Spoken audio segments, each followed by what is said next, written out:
বিসমিল্লাহির রহমানির রহিম। বাংলাদেশ মানব জোটের পক্ষ থেকে আমি কাজী মোশাররফ হোসেন।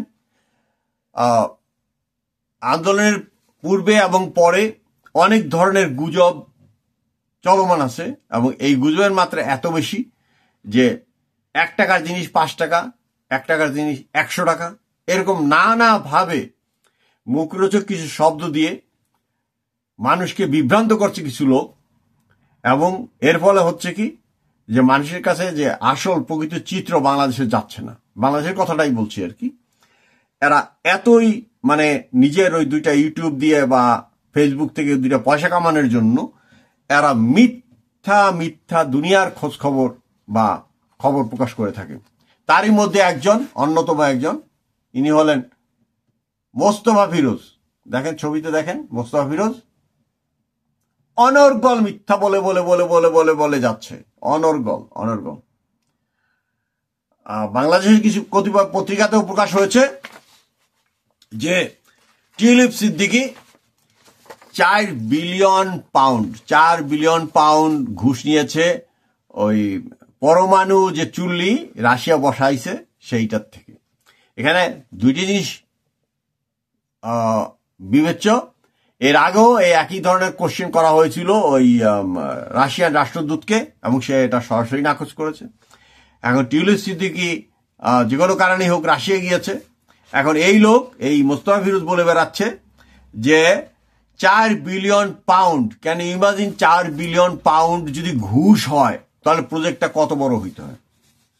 ঘুষ আমরা মনে করি বাংলাদেশে যে 1%, 2%, 3%, 4%, 5%, বড় অঙ্ক হলে তো পার্সেন্টেজ কমে যাবে না। আচ্ছা, একটা পরমাণু যে ইলেকট্রিক প্লান্ট করতে আপনার খরচ হইল 14 বিলিয়ন থেকে 30 বিলিয়ন। ধরো দেখ 30 বিলিয়ন, একটা প্লান্টের খরচ 30 বিলিয়ন, সেখান থেকে যদি $4 বিলিয়ন ঘুষ দিতে হয়, কেন ইমাজিন কেউ করবে এই কাজ? এরা কি মিথ্যাবাদী। এদের নিউজ শুনবেন না। এরা হলো চরম মিথ্যাবাদী। $30 বিলিয়ন কাজে সর্বোচ্চ ধরলাম, কিন্তু তাতে কি $4 বিলিয়ন কেউ ঘুষ দিবে? আপনি দিবেন? এটা তো আহাম্মক না, কিন্তু সে কিন্তু আহাম্মক না, এটা দিয়ে পয়সা বানায় সে। এই যেগুলো কাজগুলো করে এই মোস্তফা ফিরোজ কিন্তু পয়সা বানায়, এই কাজগুলো করে, এই মিথ্যাচার করে পয়সা বানায়। আচ্ছা, এখন দেখেন, এবং এটাকে যদি আপনি টাকায় কনভার্ট করেন তাহলে দাঁড়ায় 6040 কোটি টাকা। এবং টিউলিপ সিদ্দিকী যে এখন যেখানে যে অবস্থায় আছেন সেটা হলো তিনি হলো ইউকে যুক্তরাজ্যের যে দুর্নীতি বিষয়ক মন্ত্রী, এই পদে তিনি আছেন। তিনি একজন ইসরায়েলি না, ইহুদির বউ বা জুইশের বউ, সেটা ঠিক আছে। এখন এই পরিমাণ টাকা কমিশন হিসেবে পাওয়ার কথা না, ঘুষ তো দূরের কথা। ধরলাম যে সে তার না স্বামীর নামে বেনামিতে একটা থার্ড পার্টি একটা ফান্ড করে রেখেছে যে নেগোসিয়েশন করবে ওই রাশিয়ান গভর্নমেন্টের সাথে, এবং সেই বাবদে সে কমিশন নিবে। তাহলে এটা কি হবে? কমিশন যদি নেয় এটা কাগজে কলমে থাকবে। ইউরোপ আমেরিকার দেশগুলোতে আপনি ধরেন 10 লাখ টাকার উপরে যে ট্রানজাকশন গুলো যায়, কম বেশি 10 লাখ টাকা, সাথে সাথে আপনার সমস্ত হিসাব ব্যাংকের মাধ্যমে করেন আর যেভাবেই করেন, যে কোনো একটা দোকানেও করেন, 10 লাখ টাকার ট্রানজাকশন, আপনার নাম, ঠিকানা, সোশ্যাল সিকিউরিটি নাম্বার থেকে শুরু করে সব আপনার দেওয়া লাগবে এবং রেখে দিবে। এবং এইটা ইউকের মতো দেশে কি এইগুলো ছাড়া কিছু হওয়ার সুযোগ আছে? এবং এই টাকা যদি সে গ্রহণ করে, ঘুষের নামে হোক, কমিশনের নামে হোক, যে নামেই হোক, এটা অবশ্যই ইউকে গভর্নমেন্টকে জানাইতে হবে, এর কোনো বিকল্প নাই। কাজেই এই ফিরোজ যে কত বড় মিথ্যাবাদী একটু চিন্তা করে দেখেন যে এর মেসেজগুলো শুনবেন কিনা। কাজে একে বয়কট করেন, ঠিক আছে?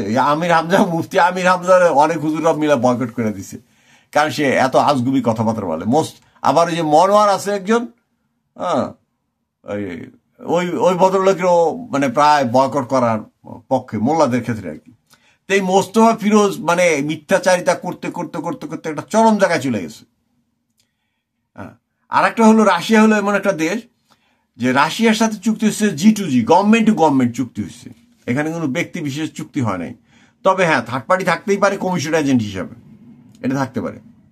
এটা আর্মি, এয়ারফোর্স, নেভিতে আছে, বাংলাদেশে অন্য অন্য দেশও আছে কমিশন এজেন্ট থাকে, এবং তারা একটা কমিশন পায়, এবং সেটার পরিমাণ খুবই কম, সাধারণত 2%-এর নিচে থাকে আর কি। ঠিক আছে, 2%-এর নিচে থাকে। এখন রাশিয়ান গভর্নমেন্ট কি করে? রাশিয়ান গভর্নমেন্ট এই টাকাটা সরকারি ফান্ড থেকে দিয়ে দেবে, এটা হওয়ার কোনো সুযোগ নেই। হইতে পারে একটা থার্ড পার্টি, হইতে পারে, আমি কিন্তু আবার রিপিট, আমি কিন্তু বলতেছি আবারও হইতে পারে। সেটা কি? ধরা যাক টিউলিপ সিদ্দিকে তারা ঘুষ দেবে না, অন্য আর একটা প্রোডাক্ট দেবে। দেখা গেল টিউলিপ সিদ্দিকের একটা ফার্ম আছে, যেই ফার্ম রাশিয়ার সবচেয়ে আপনার কোনো একটা ভ্যালুয়েবল দ্রব্য কিনে, মনে করেন ডায়মন্ড কিনবে ওই ফার্ম। তখন গভর্নমেন্ট যেহেতু বিক্রি করবে, গভর্নমেন্ট কি করলো, দেখা গেল ইনভয়েস একটা বানাইয়া মালগুলো পাঠাই দিল, নিয়ে এবার বিক্রি করে টাকা নেই। হ্যাঁ, যেটা এই চায়নাও করতে পারে, একই কাহিনী, কিন্তু ক্যাশ দিবে না। They will not pay cash, they will not disburse cash. তারা করবে কি, একটা কিছু পণ্য পাঠাই দিতে পারে, যে ওকে বেচে টাকা করো, লাইক দ্যাট। সে যাই হোক, এখন এই যে দুর্নীতি দমন বিষয়ক যে মন্ত্রী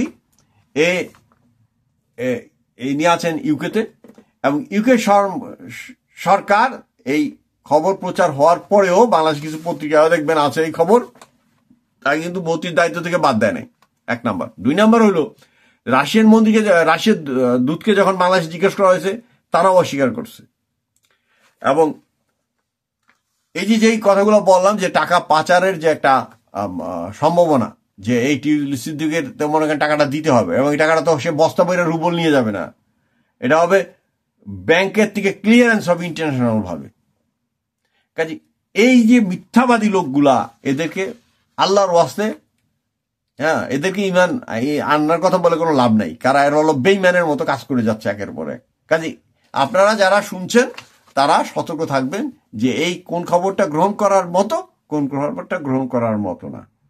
রাশিয়া এবং চায়নার ক্ষেত্রে যে জিনিসটা, এটা যদি ইন্ডিয়ার মতো একটা দেশ হইতো, বা অন্য আর একটা দেশের মতো দেশ হইতো, গণতান্ত্রিক, তথাকথিত গণতান্ত্রিক দেশ হইতো, তাহলে বিশ্বাস করা একটা পসিবিলিটি ছিল খুব বেশি। কিন্তু রাশিয়া এবং চায়নার মতো যে সোশ্যালিস্ট ব্লকের যে দেশগুলো আছে, তারা G2G করে, কারণ গভর্নমেন্ট টু গভর্নমেন্ট হয়। সেই ক্ষেত্রে এই ধরনের পসিবিলিটি হওয়ার কোনো সুযোগ নাই বললেই চলে। তবে ওই ইনভয়েসের মাধ্যমে বার্টার সিস্টেম চলতেও পারে। সেক্ষেত্রে ওই একটা কোম্পানি তার ওপেন থাকতে হবে, 1 বা 2, 3, 4, 5টা কোম্পানি ওপেন থাকতে হবে, যে সে মাল কিনতেছে। ওইভাবে দেখা গেল কিছু মাল শিপ করে দিতেও পারে। আমি বলছি না দিয়েছে বা দিবে, বা দিতেও পারে, যে হ্যাঁ এতগুলো মাল ছাড় করে দেয় এই কোম্পানির এগেনস্টে, এইটার এগেনস্ট কমিশন বাবদ, হোয়াট এভার, ব্রাইব বাবদ একটা হইতে পারে। তো যাই হোক, আশা করি সবাই বিষয়টি বুঝতে পেরেছেন। আল্লাহ হাফেজ। আজ এখানেই, এই পর্যন্তই। আল্লাহ হাফেজ, বাই।